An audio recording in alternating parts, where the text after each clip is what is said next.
என்னை தேடும் இறைவனே, உம்மை நாடி வருகிறேன். என்னை தேடும் இறைவனே, உம்மை நாடி வருகிறேன்.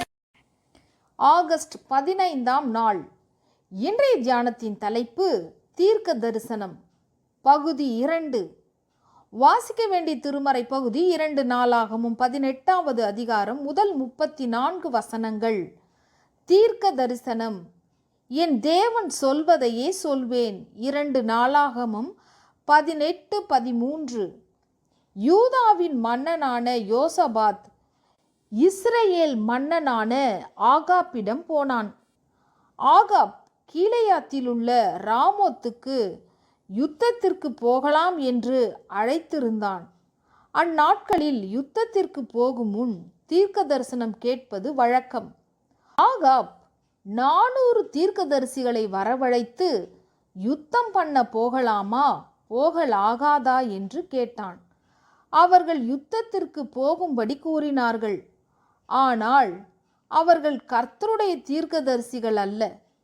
யோசபாத் கர்த்தரிடத்தில் விசாரித்து அறிய விரும்பியதால் மிகாயா அழைக்கப்பட்டார். அவரோ எப்போதும் ஆகாப்புக்கு நன்மையாக அல்லாமல் தீமையாகவே சொல்லுவாராம்.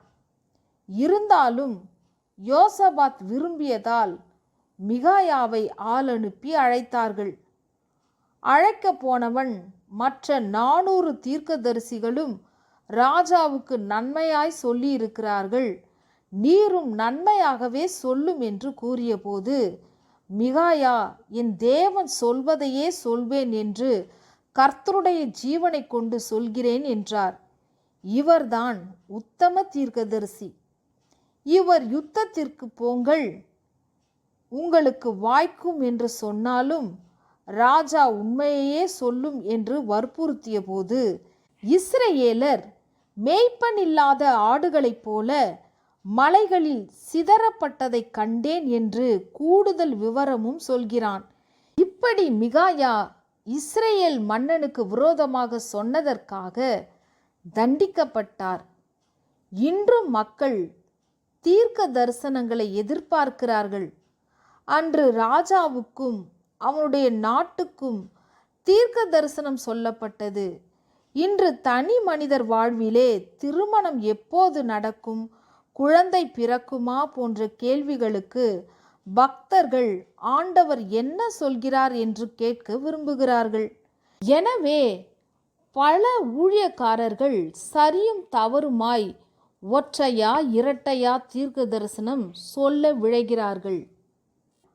ஆண்டு தொடக்கத்தில் அந்த ஆண்டில் என்ன நடக்கும் என்று கூறுகிறார்கள்.